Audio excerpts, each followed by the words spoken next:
Bismillah. Assalamualaikum warahmatullahi wabarakatuh. Innal hamdalillah nahmaduhu wa nasta'inuhu wa nastaghfiruh wa na'udzu billahi min sururi anfusina wa min sayyiati a'malina. May yahdihillahu fala mudilla lahu wa may yudlilhu fala hadiya lahu. Asyhadu an la ilaha illallah wa asyhadu anna Muhammadan abduhu wa rasuluh. La nabiyya wa la rasulah ba'dah, amma ba'd.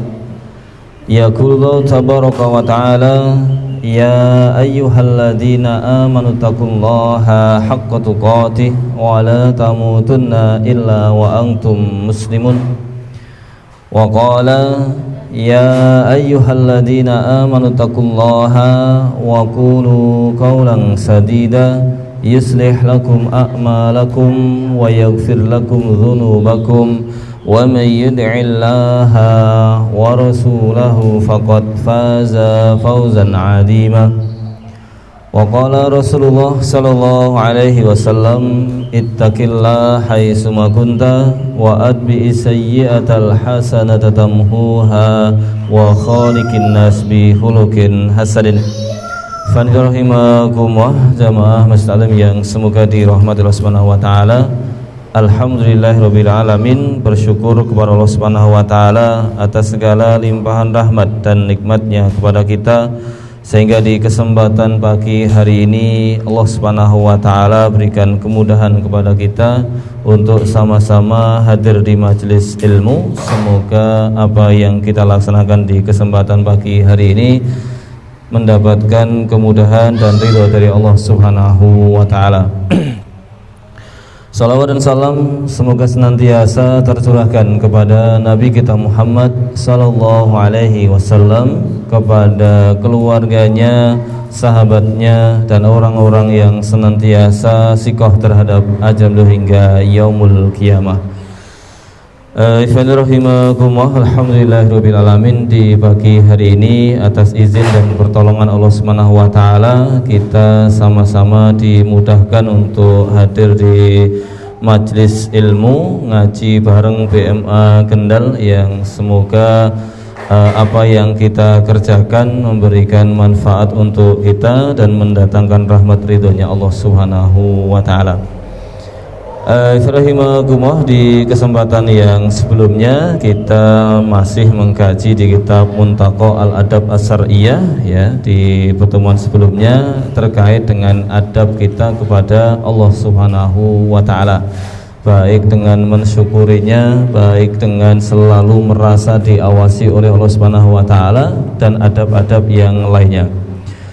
Kemudian di kesempatan pagi hari ini insyaallah kita lanjutkan di pembahasan yang berikutnya. Kalau kemarin adalah terkait dengan adab kita kepada Allah Subhanahu wa taala, maka di kesempatan pagi hari ini penjelasan pembahasan yang kedua dalam kitab Muntaqa Adab Asy-Syar'iyyah adalah adab kepada Rasulullah. Rahimahumullah, terkait dengan adab kita kepada Rasulullah SAW, ya, tersirat dalam surat An-Nur ayat yang ke-63. Allah Subhanahu wa taala berfirman, a'udzubillahi minasyaitonirrajim, wa la taj'alu du'a ar-rasuli bainakum ka du'ai ba'dikum ba'dha, ya. Yang artinya Allah Subhanahu wa taala berfirman, janganlah kamu jadikan panggilan Rasul Muhammad di antara kamu seperti panggilan sebagian kamu kepada sebagian yang lainnya. Para ulama menyebutkan bahwa di surat An-Nur inilah tersirat kewajiban kita untuk beradab kepada Rasulullah, ya. Kita selaku umatnya ada adab-adab yang harus kita jaga, yang harus kita kerjakan sebagai bentuk takzimnya kita kepada Rasulullah. Maka di kesempatan pagi hari ini insyaallah kita sama-sama bagaimana mengkaji adab-adab kita kepada Rasulullah SAW sebagai bentuk rasa cinta kita kepada beliau dan berharap kita akan mendapatkan syafaatnya Rasulullah, ya. Rahimakumullah. Yang pertama terkait dengan adab kita kepada Rasulullah yang disebutkan dalam kitab Muntaqo Adab As-Syar'iyyah. Yang pertama adalah ketaatan kita kepada Rasulullah ya. Menjadi satu hal yang wajib untuk kita kerjakan dan wajib untuk kita amalkan adalah bagaimana kita kemudian mentaati Rasulullah Shallallahu Alaihi Wasallam. Di dalam surat An-Nisa ayat yang ke-64 Allah Subhanahu wa taala telah menegaskan terkait dengan hal ini, wa ma arsalna min rasulin illa liyuta'a biidznillah. Allah Subhanahu wa taala berfirman, dan tidaklah kami mengutus seorang rasul illa liyuta'a biidznillah, melainkan untuk ditaati atas izin Allah Subhanahu wa taala. Maka ketaatan kita kepada Rasulullah SAW ini menjadi ketaatan yang mutlak ya. Ketaatan yang seharusnya tidak menggunakan kalimat tapi ya, atau nanti. Karena ketika Allah Subhanahu wa taala dan Rasulnya memerintahkan sesuatu, maka tidak ada pilihan bagi kita sebagai seorang mukmin kecuali kita mengucapkan sami'na wa ata'na. Kita siap untuk kita siap mendengarnya dan kita siap untuk mentaatinya. Ini yang ditegaskan oleh Allah Subhanahu wa taala di surat An-Nisa ayat ke-64. Maka diutusnya Rasulullah SAW adalah kewajiban kita mentaatinya, dan itu semuanya atas dasar perintah dari Allah Subhanahu wa taala. Kemudian di dalam surat Al-Maidah ayat yang ke-92 Allah Subhanahu wa taala memerintahkan kepada kita, wa atiullaha wa atiur rasul wahdharu fa in tawallaitum fa'lamu annama ala rasulinal balagul mubin. Ayat 92 dari surat Al-Maidah, Allah perintahkan kepada kita, wa atiullaha wa atiur rasul, dan taatlah kalian semuanya kepada Allah, wa atiur rasul, dan taatlah kalian kepada Rasulullah, wahdharu, dan berhati-hatilah, fa in tawallaitum, dan jika kalian berpaling, fa'lamu, maka ketahuilah, annama ala rasulinal balagul mubin, bahwa bagi Rasulullah SAW adalah menyampaikan. Rahimakumullah. Di dalam tafsir Taisir Karimir Rahman, Imam Asy-Sya'di rahimahullah, beliau menjelaskan fi hadil ayah, di dalam ayat ini, yaitu surat Al-Maidah ayat yang ke-92, ta'atullahi wa ta'atu rasulihi wahidah. Kalimat yang disampaikan oleh Allah Subhanahu wa taala, ketaatan kepada Allah, ketaatan kepada Rasulullah SAW, ini adalah satu hal. Faman atau Allah, maka siapa saja yang mentaati Allah Subhanahu wa taala, faqad atau ar-rasul, maka dia adalah orang yang mentaati Rasulullah. Demikian juga waman atau ar-rasul faqad atau Allah. Demikian juga orang yang mentaati Allah itu sama halnya mentaati Rasulullah. Jadi ketaatan kita kepada Allah itulah wujud ketaatan kita kepada Rasul. Ketaatan kita kepada Rasul itu juga bagian daripada wujud ketaatan kita kepada Allah Subhanahu wa taala. Wa dzalika syamilun lil qiyam bima amara Allah bi wa rasuluhu minal a'mal ya. Dan wujud ketaatan kita kepada Allah ataupun kepada Rasul adalah syamil lil qiyam bima amarallahu bih. Kita melaksanakan segala sesuatu dan segala sesuatu yang Allah perintahkan kepada kita, juga yang diperintahkan kepada Rasul. Tentang apa? Minal a'mal wal aqwal. Baik perintah itu terkait dengan amalan jawareh kita, wal aqwal, atau perintah itu adalah keterkaitan dengan apa yang kita ucapkan, ad-dhahirah wal batinah, baik itu secara zahir ataukah secara batin. Ini bentuk ketaatan kita kepada Allah dan Rasulnya, melaksanakan segala sesuatu yang menjadi perintah Allah Subhanahu wa ta'ala, baik itu fi'liyah kita ataupun qauliyah kita, perbuatan kita atau perkataan kita, al-zahirah wal batinah, baik yang zahir ataukah yang batin, bahkan al-wajibah wal mustahabah. Bukan hanya melaksanakan perintah yang wajib saja, bahkan al-mustahabah, sesuatu yang disunahkan, sesuatu yang dianjurkan, ini pun kita kerjakan. Meskipun secara pembahasan kalau dalam kategori fikihnya, wajib itu kalau dikerjakan dapat pahala, ditinggal mendapatkan dosa. Sedangkan sunnah ketika dikerjakan kita akan mendapatkan pahala, dan ketika kita tinggalkan maka tidak ada konsekuensi mendapatkan dosa. Tapi ketika itu menjadi perintah Allah Subhanahu wa ta'ala, baik dalam perkara yang wajib ataukah yang sunnah, kewajiban kita selaku umatnya Rasulullah SAW adalah bagaimana berusaha untuk mengerjakannya. Kemudian wal muta'alliqah bihuquqillah wa huquqi khalqihi, ya. Baik perintah itu langsung kaitannya dengan hak Allah Subhanahu wa ta'ala, atau kaitannya perintah itu adalah kaitan dengan hak sesama manusia.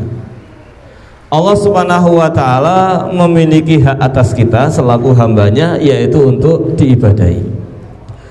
Maka kewajiban kita selaku hamba Allah Subhanahu wa ta'ala adalah beribadah kepada Allah Subhanahu wa ta'ala. Maka perintah dalam artian itu hak Allah Subhanahu wa ta'ala, yaitu dalam hal kita beribadah yang kaitannya dengan hak Allah Subhanahu wa ta'ala, kita harus melaksanakannya. Tentu pelaksanaannya adalah dengan cara yang sempurna, ya. Sebagaimana yang disebutkan oleh Allah Subhanahu wa ta'ala dalam surat Al-Mu'minun, ya, salah satu yang disebutkan oleh Allah Subhanahu wa ta'ala, walladzina hum li amanatihim wa ahdihim ra'un, ya. Orang yang mukmin yang akan mendapatkan keberuntungan itu adalah orang-orang yang mereka menjaga amanah dan juga perjanjiannya. Apa yang disebutkan amanah dalam surat Al-Mu'min itu adalah kullu ma aujaballahu, segala sesuatu yang Allah Subhanahu wa ta'ala wajibkan untuk itu adalah amanah. Bagaimana bentuk ra'unnya, bagaimana bentuk penjagaannya, bagaimana bentuk pelaksanaan amanah itu adalah al-qiyamu bitam, ya, melaksanakan segala kewajiban yang Allah bebankan kepada kita dengan cara yang paling sempurna. Maka Allah katakan ayyukum ahsanu amala, mana di antara kita yang paling baik amal perbuatannya. Makanya tuntutan daripada bentuk ketaatan kita kepada Allah, bentuk ketaatan kita kepada Rasulullah SAW, melaksanakan apa yang menjadi perintahnya dengan cara yang paling sempurna. Wa kadzalika al-intihau amanahallahu wa rasuluh, ya. Demikian juga bentuk ketaatan kita kepada Allah dan Rasulnya itu adalah dengan kita menjauhi segala sesuatu yang kemudian itu dilarang oleh Allah Subhanahu wa ta'ala, ya. Dan Allah Subhanahu wa ta'ala mengingatkan di sini wahdaru, dan berhati-hatilah, ay maksudnya min maksiatillah wa maksiati rasulihi. Kita diingatkan jangan sampai jatuh ke dalam kemaksiatan yang itu bermaksiat kepada Allah atau bermaksiat kepada Rasulullah. Kenapa demikian? Fa inna fi dzalika asyar wal khusranul mubin. Karena kalau kita tidak melaksanakan ketaatan kepada Allah, tidak melaksanakan ketaatan kepada Rasul, bahkan naudzubillah jatuh dalam bermaksiat kepada Allah dan Rasulnya, fa inna fi dzalika asyar wal khusranul mubin. Kemaksiatan kita kepada Allah, kemaksiatan kita kepada Rasul hanya akan berbuah keburukan dan kerugian yang nyata. Naudzubillah. Oleh karenanya, ya, ini sebagai bentuk peringatan kepada kita, ya, bahwa menjadi adab kita kepada Allah dan Rasulnya, dan khususnya adalah pembahasan di sini adalah adab kita kepada Rasulullah SAW. Yang pertama adalah ketaatan kita kepada Rasulullah SAW, yang itu bagian atau bahkan makna daripada ketaatan kita kepada Allah Subhanahu wa Ta'ala. Abrahimakumullah, di dalam surat An-Nisa ayat yang ke-14 Allah Subhanahu wa Ta'ala mengingatkan akibat yang mungkin akan kita dapatkan ataupun akibat yang akan kita dapatkan ketika kita menyelisihi Rasulullah, ketika kita menyelisihi Allah Subhanahu wa Ta'ala. Allah Subhanahu wa Ta'ala berfirman, a'udzubillahi minasyaitonir rajim, wa may ya'sillaha wa rasulahu wa yata'adda hududahu yudhilhu naran khalidan fiha wa lahu 'adzabun muhin.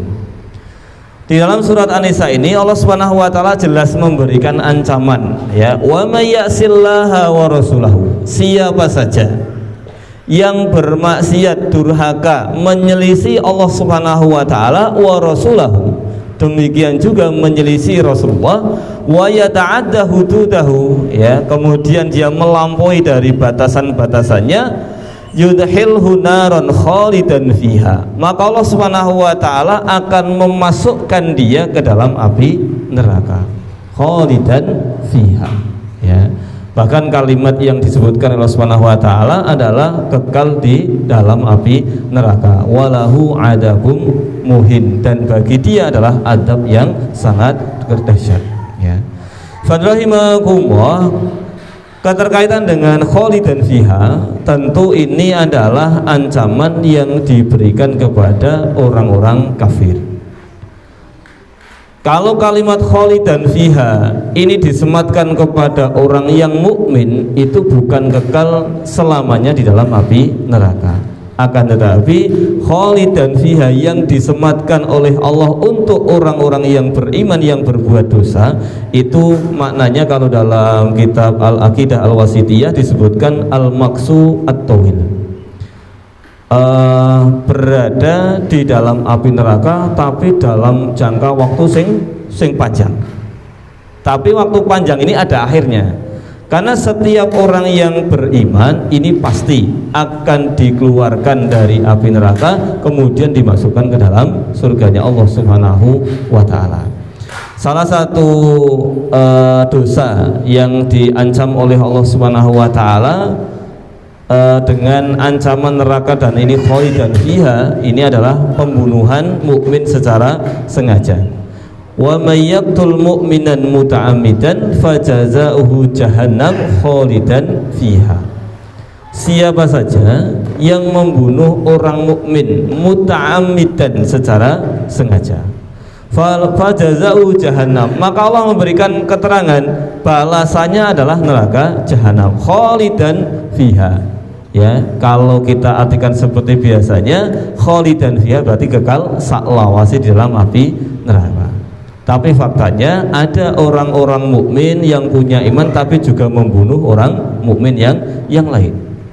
Maka ayat ini ketika yang membunuh itu adalah orang mukmin, maka sekali lagi dikatakan bukan kekal saklawase di dalam api neraka, tetapi ini adalah al-maqsu at-tawil, akan berada di dalam api neraka dengan waktu yang sangat lama, tapi pasti akan berakhir karena dia masih punya iman. Sehingga Rasul memberikan ada golongan penghuni surga itu yang disebut dengan jahannamiyun, penghuni surga manten penghuni neraka jahanam, ya. Inilah yang disebutkan oleh Rasulullah SAW, yaitu terkait dengan salah satu golongan penghuni surga itu disebut dengan jahannamiyun karena sempat mampir dulu ke neraka jahanam. Nah ini naudzubillah, ya harapannya kita itu mak bledeng langsung swarga karepe, ya. Adapun mampir sik ya wallahu alam bisawab, ya. Kalau doanya tentu kita berdoa kepada Allah Subhanahu wa Ta'ala agar yang kita rasakan nantinya adalah, ya, langsung mendapatkan surganya Allah Subhanahu wa taala. Sehingga harapan kita mendapatkan hisaban yasiro, harus berusaha menjadi ashabul yamin, golongan kanan, karena golongan kanan itu yang kemudian dijanjikan oleh Allah Subhanahu wa taala, fasaufa yuhasabu hisaban yasiro, nanti akan mendapatkan hisab yang mudah ya. Hisab mudah itu digambarkan oleh Rasulullah SAW. Kita ditanya oleh Allah Subhanahu wa taala tentang dosa kita, kemudian kita mengakuinya bahwa itu adalah memang yang kita kerjakan, maka kemudian Allah Subhanahu wa taala akan menyerukan, sungguh aku sudah menutupi ya dosa itu di dunia dan hari ini saya mengampuninya. Ini yang dimaksudkan dengan hisaban yasiro, akan tetap dihisab, akan tetap dipertanyakan sebagai bentuk pertanggungjawaban kita di hadapan Allah Subhanahu wa taala, tapi dengan cara yang dimudahkan oleh Allah Subhanahu wa taala. Ini yang pertama, keterkaitan dengan adab kita kepada Rasulullah, yaitu ketaatan kita kepada Rasulullah SAW menjadi ketaatan yang mutlak, harus kita kerjakan. Kemudian hal yang kedua yang disampaikan dalam Muntaqo al-Adab as-Syar'iyyah terkait dengan adab kita kepada Rasulullah SAW adalah mendahulukan kecintaan Rasulullah SAW dari kecintaan kepada selainnya ya.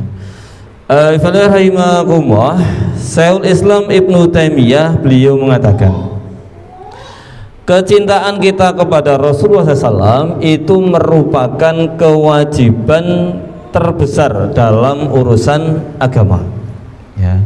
Bahkan Rasulullah SAW mengkaitkan kualitas keimanan kita ya, keimanan seseorang dengan kecintaannya kepada Rasulullah SAW. Rasulullah SAW dalam satu riwayat hadis menyebutkan, la yu'min ahadukum hatta akuna ahabbu ilaihi min walidihi wa waladihi wan nasi ajmain. Hadisnya sahih dalam riwayat Imam Bukhari dan juga Imam Muslim. Rasul mengatakan, la yu'min ahadukum, tidak sempurna keimanan salah satu di antara kalian, hatta akuna ahabbu ilaihi, sampai saya menjadi yang lebih dicintai oleh dirinya, min walidihi, dari kedua orang tuanya, wa waladihi, dan juga dari anaknya, wan nasi ajmain, dan dari semua manusia. Maka Rasulullah SAW dalam hadis ini jelas menyampaikan kesempurnaan iman kita itu sangat erat kaitannya dengan bagaimana bentuk kecintaan kita kepada Rasulullah SAW ya. Bahkan kecintaan kita harus kita utamakan daripada kecintaan kita kepada orang tua kita, kecintaan kita kepada anak kita, dan kecintaan kita kepada semua umat manusia ya. Jangan sampai kecintaan kita kepada seseorang ini mengalahkan kecintaan kita kepada Allah dan kecintaan kita kepada Rasulullah SAW ya. Rahimakumullah, di dalam surat At-Taubah ya, Allah Subhanahu wa taala sampaikan ya, surat At-Taubah ayat yang ke-24 sepertinya ya. A'udzubillahi minasyaitonirrajim. Qul in kana aba'ukum wa abna'ukum wa ihwanukum wa azwajukum wa asiratukum wa amwalun iftarabtumuha wa tijaratun tahshawna kasadaha wa masakinu tardawnaha ahabba ilaikum minallahi wa rasulih wa jihadin fi sabilih fatarabbasu hatta ya'ti Allah bi amrih wallahu la yahdil qaumal fasikin. Allah ingatkan dalam surat At-Taubah ayat yang ke-24 ya. Qul, katakanlah wahai Muhammad ya, in kana aba'ukum, kalau orang tua kita, kemudian anak-anak kita, saudara-saudara kita, pasangan-pasangan kita, keluarga kita, harta dan lain sebagainya, tardaunaha ahabbu ilaikum, yang kalian senangi itu lebih kalian cintai daripada Allah dan Rasulnya, juga lebih dicintai daripada berjihad di jalan Allah Subhanahu wa taala. Fatarabbasu hatta ya'tiyallahu bi amrih, ya, maka tunggulah sampai Allah Subhanahu wa taala mendatangkan keputusannya. Imam Ibnu Katsir rahimahullah di dalam tafsirnya ketika beliau menyampaikan terkait dengan hatta ya'tiyallahu bi amrih, beliau mengatakan, ya, tunggulah sampai musibah dan malapetaka yang akan menimpa kalian. Ini ancaman dari Allah Subhanahu wa taala kalau kecintaan kita kepada selain Allah dan Rasulnya lebih besar daripada kecintaan kita kepada Allah dan Rasulnya. Hatta ya'ti Allah bi amri, kata Imam Ibnu Katsir, ini adalah tunggulah sampai datang malapetaka akan datang kepada kalian kalau kemudian menjadikan kita orang-orang yang lebih besar kecintaannya kepada selain Allah dan Rasulnya. Rahimakumullah. Di dalam tafsirnya Imam Asy'ari rahimahullah, beliau menyebutkan hadil ayat ini a'zam dalil ala wujubi mahabbatillah wa rasulih. Ayat dalam surat At-Taubah ayat yang ke-24 ini menjadi ayat yang terbesar sebagai dalil terkait dengan wujub mahabbatillah wa rasulih, sebagai dalil terkait dengan kewajiban kecintaan kita kepada Allah dan Rasulnya. Wa ala taqdimiha ala mahabbati kulli syai', ya. Dan juga harus mengedepankan dengan di atas kecintaan kepada kulli syai'in, kepada segala sesuatu. Sekaligus dalam ayat ini wa alal wa'id asyadid ala man kana syai'un min hadhil madkurat ahabbu ilaihi minallahi wa rasulih. Kata beliau Imam Asy'ari rahimahullah, ayat ini juga sekaligus menjadi ancaman yang keras dari Allah Subhanahu wa taala untuk siapa? Man kana syai'un min hadhil al-madkurah ahabbu ilaihi, kepada siapa saja terkait dengan perkara yang disebutkan oleh Allah lebih dicintainya daripada kecintaan kepada Allah dan Rasulnya. Maka kecintaan kita kepada Allah, kecintaan kita kepada Rasul harus lebih besar dan lebih didahulukan daripada kecintaan kita kepada selainnya. Rahimahumullah. Lantas apa bukti kita, ya? Apakah cinta itu butuh pembuktian, kan, ya? Allah Subhanahu wa taala berfirman sebagai bentuk bukti, ya, kalau kita itu mencintai Allah, ya, qul in kuntum tuhibbunallah fattabi'uni. Kata-kata in kuntum tuhibbunallah, kalau kalian itu mengaku mencintai Allah, fattabi'uni, maka buktikan dengan mengikutiku. Berarti kalau kita mengaku bahwa kita itu cinta Allah Subhanahu wa taala, maka buktikan cinta kita dengan mengikuti Rasulullah. Apa yang akan kita dapatkan kalau kita sudah mencintai Allah Subhanahu wa taala dengan membuktikan mengikuti Rasulullah? Allah katakan yuhibbukumullah, Allah Subhanahu wa taala akan mencintai kalian. Wa yaghfir lakum dzunubakum, dan Allah Subhanahu wa taala juga akan mengampuni dosa-dosa kalian. Wallahu ghafurur rahim, dan Allah Subhanahu wa taala zat yang maha pengampun lagi maha penyayang. Ini bukti, ya. Kita buktikan kecintaan kita kepada Allah dengan mengikuti Rasulullah. Kalau kita mengaku juga cinta kepada Rasulullah SAW, maka juga butuh pembuktian, ya. Jangan hanya sekedar mengaku mencintai Rasul tanpa ada bukti. Wong kita ngaku cinta kepada fulan atau fulana saja butuh bukti, ya. Sakjane cinta pura tobi, yaitu buktinya opo kan, kadang ya ditekokke, ya. Maka kita mengaku cinta kepada Allah, buktikan dengan mengikuti Rasulullah SAW. Mengaku cinta kepada Rasulullah SAW, buktikan dengan kita menghidupkan sunnah Rasulullah. Rasulullah mengatakan, man ahya sunnati faqad ahabbani.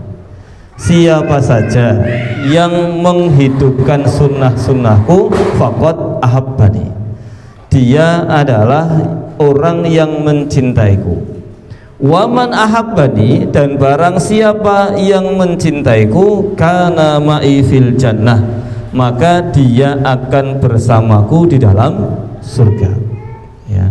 Ini yang disampaikan oleh Rasulullah SAW, ya. Bukti cinta kita kepada beliau adalah kita hidupkan sunnah Rasulullah. Banyak sekali sunnah Rasulullah SAW yang bisa kita kerjakan, baik itu dalam perkara-perkara sholat yang sunnah, ya, atau bagaimana Rasulullah SAW saking kuatnya untuk menjaga daripada sholat, misalnya sholat sunnah rawatib, ya. Termasuk bagian daripada sunnahnya Rasulullah yang harus kita jaga adalah misal sholat sunnah rawatib yang disebutkan, ada yang menyebutkan 12, ada yang menyebutkan 14. Baik itu qobliyah subuh, nanti ba'diyah qobliyah duhur, ba'diyah duhur, ba'diyah maghrib, dan ba'diyah isya, ya, dengan jumlah yang ada yang mengatakan 12, ada yang mengatakan 14. Kalau yang mengatakan 14 ini nanti kaitannya dengan qobliyah dan ba'diyah duhur, kaitannya dengan jumlahnya. Ada yang mengatakan qobliyah duhur, riwayat yang menyebutkan qobliyahnya 2 dan ba'diyahnya juga 2. Riwayat yang lain mengatakan qobliyahnya 4, ba'diyahnya 2. Riwayat yang ketiga mengatakan qobliyahnya 4, ba'diyahnya juga 4. Dan Rasul menyampaikan siapa yang bisa menjaga ini akan dibangunkan istana di surga, ya.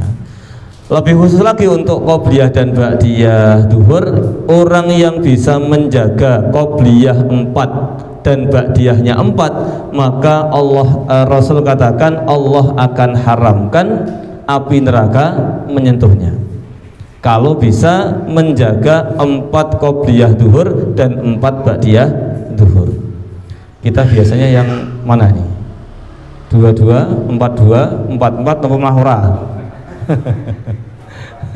Malah milih orang. Padahal riwayatnya ada 3, sing dipilih sing kepapat malah ini. Ya. Qobliyah duhur kan 2 dan 2, kemudian ada riwayat yang kedua 4 dan 2, ada riwayat yang ketiga adalah 4 dan semuanya adalah hadisnya sahih, ya. Meskipun ada yang mengatakan 4 ini hadisnya hasan, tapi sama-sama hadis yang boleh untuk diamalkan. Untuk 4 dan 4 Rasul memberikan keistimewaan dan fadilah tersendiri yang disampaikan langsung oleh beliau adalah ketika mampu menjaga pelaksanaannya 4 qobliyah duhur dan 4 ba'diyahnya, diharamkan tersentuh api neraka, ya. Nah, bagian daripada keterkaitan ini, bagian daripada kita bentuk kecintaan kita kepada Rasul dan kita menghidupkan sunnahnya adalah mengqadha ketika tidak sempat melaksanakannya tepat di waktunya. Misal qobliyah subuh, bagi orang yang sudah biasa mengerjakan qobliyah subuh, kemudian suatu saat mungkin karena ada udzur dan halangan tidak bisa melaksanakannya, maka boleh diqadha qobliyah subuh di 2 waktu. Satu, yang pertama diqadha di waktu sholat duha, dan ini yang dikerjakan oleh Rasul. Kemudian yang kedua diqadha setelah selesai dari jamaah sholat subuh, bar subuh rampung langsung berdiri. Ini tidak pernah dikerjakan oleh Rasul, tapi dikerjakan oleh sahabat Rasulullah. Dan Rasul ketika itu tahu, ketika ditanya, wahai fulan sholat apa ini ya Rasulullah, ngapunten wau kula dereng sholat qobliyah subuh, dan ini sebagai gantinya. Rasul hanya mendiamkan, Rasul tidak melarangnya, ya. Ini menunjukkan sunnah takririyahnya Rasulullah. Nah, ini sebagai salah satu bentuk kecintaan kita kepada Rasulullah SAW ketika sholat yang dianjurkan oleh Rasul untuk dikerjakan dan kita biasa mengerjakannya, qadarullah tidak bisa melaksanakan tepat di waktunya, maka menjadi sunnahnya Rasul untuk diqadha. Ya, meskipun ini adalah perkara yang sunnah. Makanya tadi ketaatan kita kepada Allah dan Rasulnya baik dalam perkara yang wajib atau perkara yang sunnah, selama itu menjadi perintahnya Allah dan Rasulnya, hendaknya bagi kita untuk tetap melaksanakannya. Rahimakumullah, ini yang disampaikan oleh Rasulullah SAW. Bukti cinta kita kepada beliau adalah bagaimana kita menghidupkan sunnah-sunnahnya Rasulullah. Semoga kita termasuk yang dimudahkan oleh Allah Subhanahu wa taala untuk menghidupkan sunnah-sunnah Rasulullah. Kemudian yang ketiga, bagian daripada adab kita kepada Rasulullah SAW adalah yang disebutkan dalam kitab Muntaqo Adab As-Syar'iyyah, mengimani kenabian Rasulullah SAW dan membenarkan setiap hal yang dikabarkan oleh Rasulullah. Baik kabar itu terkait dengan sesuatu yang mungkin akal kita nyandak untuk melu mikir, atau perkara yang mungkin kita sendiri tidak bisa berpikir dengan akal pikiran kita. Maka apapun yang kemudian disampaikan oleh Rasulullah SAW, kewajiban kita adalah membenarkan. Ya, Rasul menyampaikan tentang adab di dalam kubur. Meskipun hadis ini adalah hadis ahad secara jalurnya, maka kita benarkan, ya, karena itu datang daripada Rasulullah. Ya, ketika Rasulullah SAW sedang berjalan kemudian melewati dua kuburan, Rasul berhenti dan bertanya kepada sahabat, ya, kuburan siapa ini? Fulan bin Fulan, Fulan bin Fulan. Maka Rasul mengatakan, innahuma la yu'adzaban. Sesungguhnya kedua penghuni kubur ini sedang mendapatkan adab. Ketika itu Rasulullah SAW menjelaskan, yang satu diadab karena sering mengadu domba, yang satu diadab karena tidak hati-hati dari cipratan air kencing. Ya. Maka Rasulullah SAW menyampaikan hal itu dan kita wajib untuk mempercayainya. Hal ini sebagaimana yang ditegaskan oleh beliau Rasulullah SAW dalam satu hadis yang sahih. Ya, beliau pernah bersabda, walladzi nafsi Muhammad biyadih, demi zat yang jiwa Muhammad berada di tangannya, berarti Allah Subhanahu wa taala, la yasma'u bi ahadun min hadhil ummah, tidaklah seseorang mendengar tentangku, ya, dari umat ini, Yahudiyun wala Nasraniyun, baik dia adalah orang Yahudi ataupun orang Nasrani, summa yamutu, kemudian orang yang tadi mendengar tentang saya, yamut, dia meninggal dunia, walam yu'min, dan belum beriman, billadzi ursiltu bi illa kana min ashabinar, ya, dia mati dalam posisi belum beriman dengan sesuatu yang dibawa oleh Nabi Muhammad, maka beliau katakan kana min ashabinar, maka dia termasuk orang yang berhak menjadi penghuni api neraka. Ya. Ini sebagai dalil terkait dengan menjadi kewajiban kita mengimani kenabian Rasul dan membenarkan setiap hal yang dikabarkan. Maka tidak boleh kita mengingkari satu ayat pun atau satu syariat pun daripada syariat yang dibawa oleh Nabi Muhammad. Para ulama menegaskan, berani mengingkari sebagian itu sebagaimana mengingkari secara keseluruhan, apalagi terkait dengan Al-Quran. Ya, mengingkari sebagian isi daripada Al-Quran itu sebagaimana kita mengingkari seluruh isi Al-Quran. Ya, maka menjadi keharusan bagi kita untuk menerima, ya, bahkan dengan melaksanakannya segala sesuatu yang datang daripada Rasulullah. Sekali lagi, baik yang mungkin akal kita mampu untuk memikirkannya atau yang akal kita sama sekali tidak mampu untuk memikirkannya. Ya, Selama itu adalah apa yang disampaikan oleh Rasulullah SAW, kita yakin tentang kebenarannya. Misal yang disampaikan oleh Rasulullah SAW ya terkait dengan sifat Allah Subhanahu Wa Taala, Innallaha yanzil, sesungguhnya Allah Subhanahu Wa Taala turun ila sama'i dunya, turun ke langit dunia setiap sepertiga malam yang terakhir.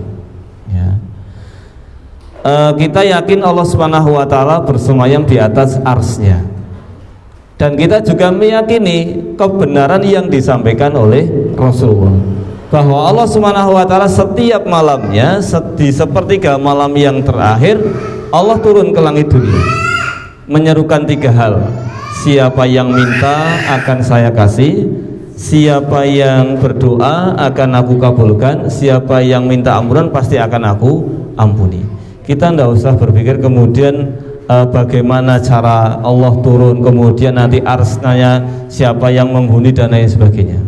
Ya, keyakinan kita Allah bersemayam di atas arsy, keyakinan kita juga Allah memiliki sifat turun setiap sepertiga malam yang terakhir ke langit dunia untuk menyerukan kepada kita, berdoa akan dikabulkan, minta akan dikasihkan, beristighfar ataupun minta ampunan pasti akan diampuni.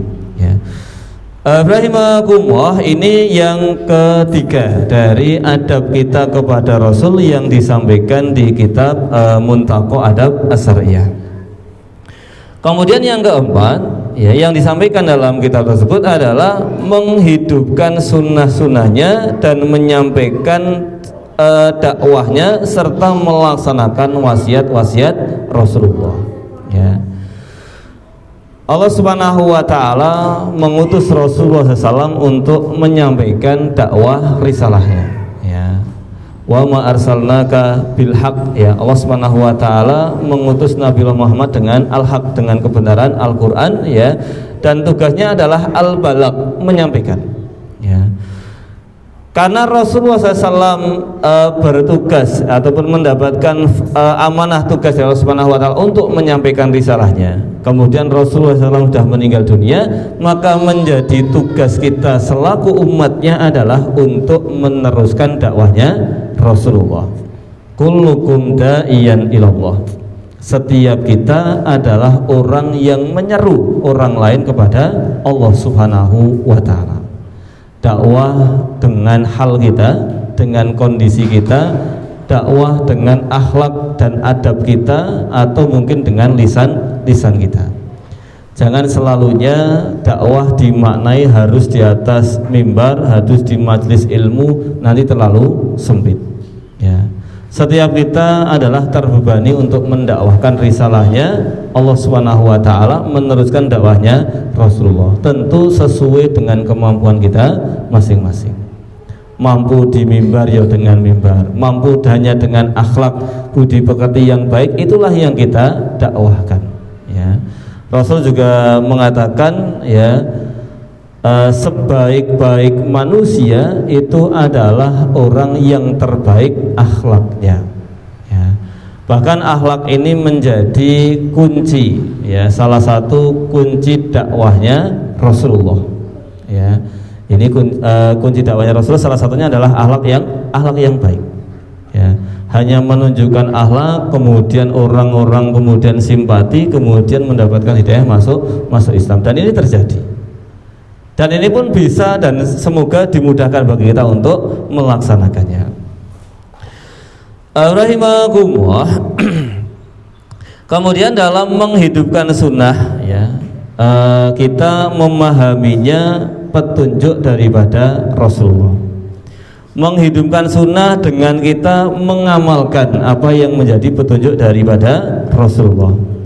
Menghidupkan sunnah dengan menyebarkan serta menganjurkan orang lain untuk melakukan dan melarang ketika menyelisih sunnahnya Rasulullah.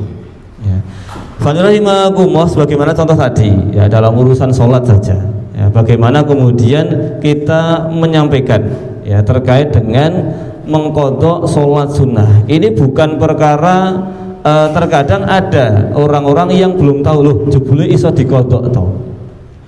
Itu saya alami sendiri ketika menyampaikan terkait dengan hal ini ya.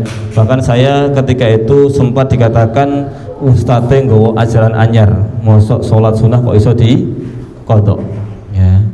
Baru saya di kesempatan berikutnya saya sampaikan ulang, baru ngeh ya, ternyata memang ada hadisnya. Ini bagi kita mungkin yang mungkin sering membaca, pernah mendengar, ini sesuatu yang bukan hal yang baru. Tapi belum tentu setiap orang itu mengetahui tentang hal ini. Misalnya kodok tadi ya, kodok qobliyah subuh bar subuh ya. Orang mungkin kalau tidak pernah mendapatkan ilmunya, mosok bar subuh kono sholat meneh ya. Padahal ketika kita mau mengkajinya dan kita yang tahu mau menyampaikannya, maka itu menjadi sesuatu yang bisa bermanfaat untuk semua umat manusia, umat muslim khususnya ya. Rasulullah SAW pernah mengkodok ba'diyah duhur di waktu sholat setelah sholat asar ya. Bahkan istrinya Rasulullah sendiri bertanya, ya Rasul, panjenengan melarang ya sholat sunnah setelah asar, tapi panjenengan melakukan hal ini. Maka kemudian Rasul memberikan penjelasan, sesungguhnya tadi ada tamu yang datang setelah sholat duhur.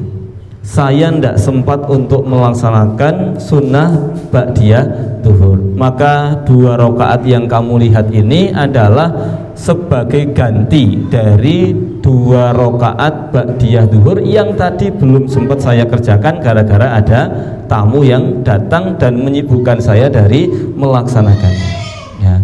Makanya menghidupkan sunnah, bagian daripada kita menghidupkan sunnah bukan hanya mengamalkan untuk diri kita, tapi bagaimana kita juga mengajarkannya kepada orang lain, mengajak orang lain untuk melakukannya dan mengingatkan orang lain untuk jangan sampai menyelisihinya.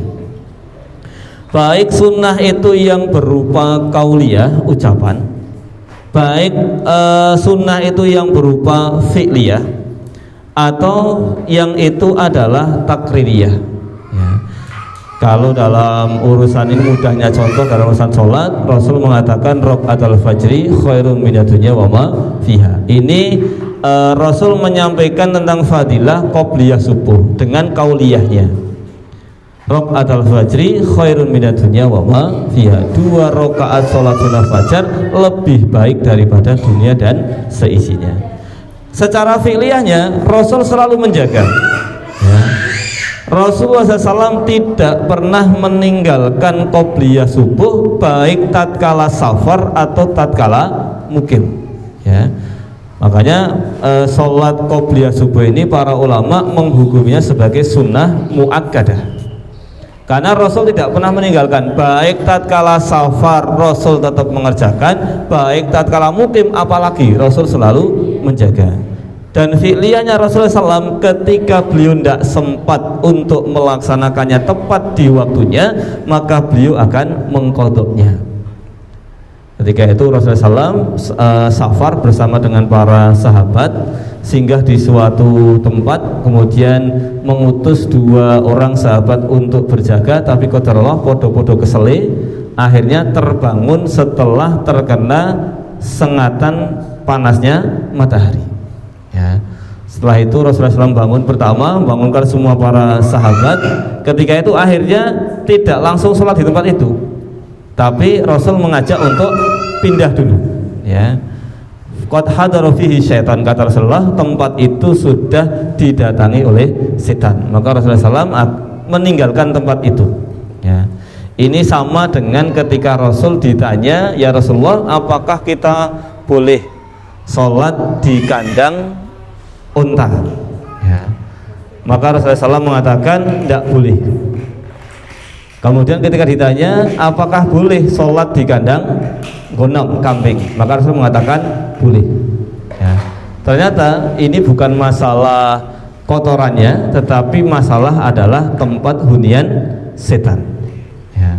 Jadi fi'liyahnya Rasulullah SAW mengkodok qobliyah subuh, fi'liyahnya Rasul di waktu sholat duha. Takririyahnya Rasulullah SAW adalah beliau membenarkan ketika ada seorang sahabat yang mengkodok qobliyah subuh dikerjakan setelah subuh, meskipun secara umum setelah sholat subuh sampai terbitnya matahari ini kan menjadi waktu yang terlarang untuk melaksanakan sholat. Rahimahumullah. Kemudian Rasulullah SAW menyampaikan dalam riwayat Imam Ibnu Majah, man ahya sunnatan min sunnati, siapa saja yang menghidupkan satu sunnah min sunnati, dari sunnah-sunnahku, fa'amila bihan nas, kemudian orang-orang ikut melaksanakannya, kana lahu mislu ajri man amila biha, maka bagi orang yang menghidupkan sunnah, mencontohkan sunnah tadi, yang kemudian menjadikan orang lain mengerjakannya, dia akan mendapatkan pahala yang sama dengan orang yang mengikutinya. La yanqus min ujurihim syai'an, tanpa mengurangi pahala dari orang-orang yang ikut mengerjakan sunnah tersebut. Ya, ini fadilah ketika kita mau memberikan contoh dengan menghidupkan satu sunnah dari sunnahnya Rasulullah SAW, karena belum tentu setiap di masyarakat kita itu mau menghidupkan sunnah Rasul, baik qobliyah atau ba'diyah atau hal-hal yang lainnya. Kemudian dalam Allah Subhanahu wa Ta'ala juga memuji semua perbuatannya Rasulullah SAW itu adalah sebagai teladan. Nah, ini terakhir mungkin yang saya sampaikan ya. Allah Subhanahu wa Ta'ala mengatakan dalam surat Al-Ahzab ayat yang ke-21 ya.